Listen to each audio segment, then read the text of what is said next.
There's something I want to tell you, something I didn't fully understand until I had to face myself in the quiet. If you've ever felt like you don't quite fit in, like the world moves too fast, too loud, too relentlessly for your nervous system to handle, you're not alone. I've been there too.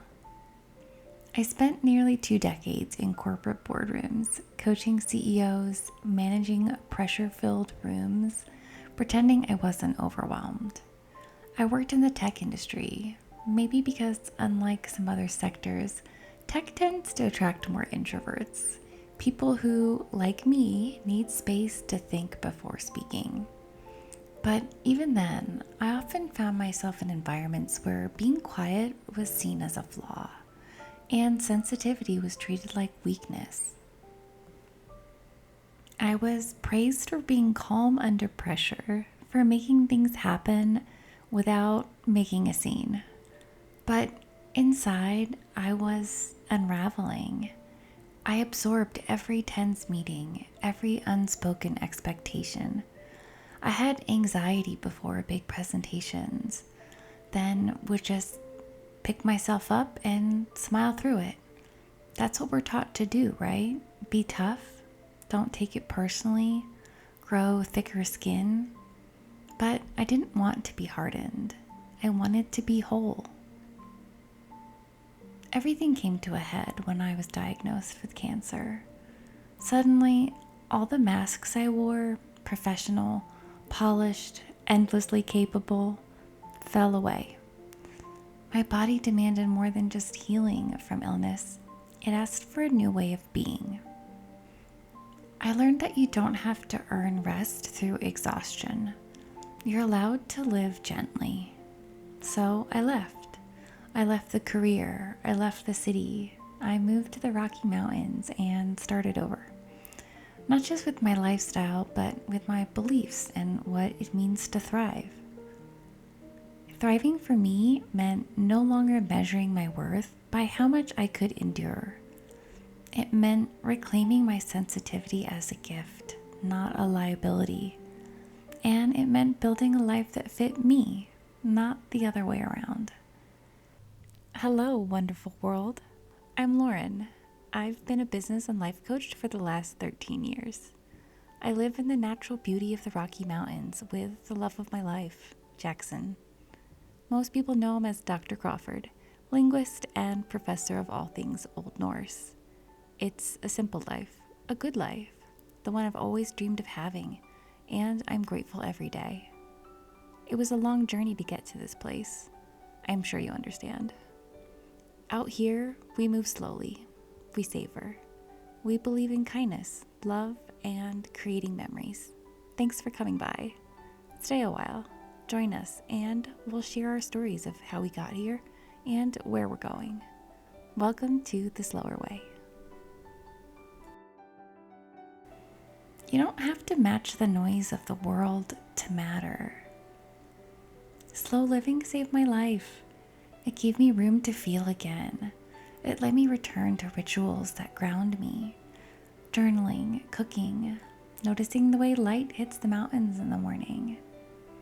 It reminded me that beauty isn't loud and peace doesn't perform. Each morning I journal.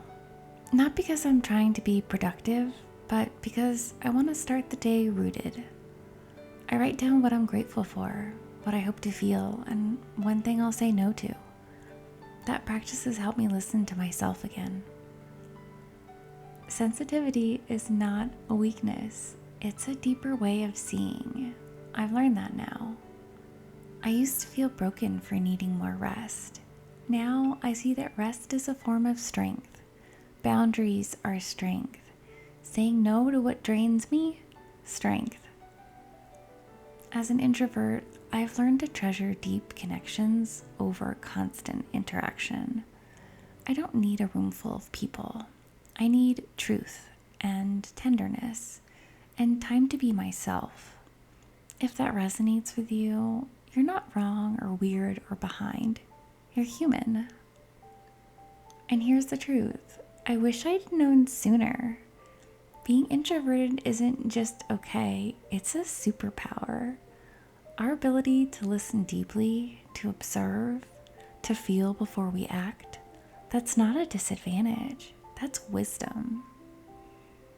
We live in a world that often rewards the loudest voice in the room, but introverts bring something else: discernment, calm under pressure, the kind of a thoughtfulness that creates lasting change. We notice things that others miss. We bring steadiness. We create safety.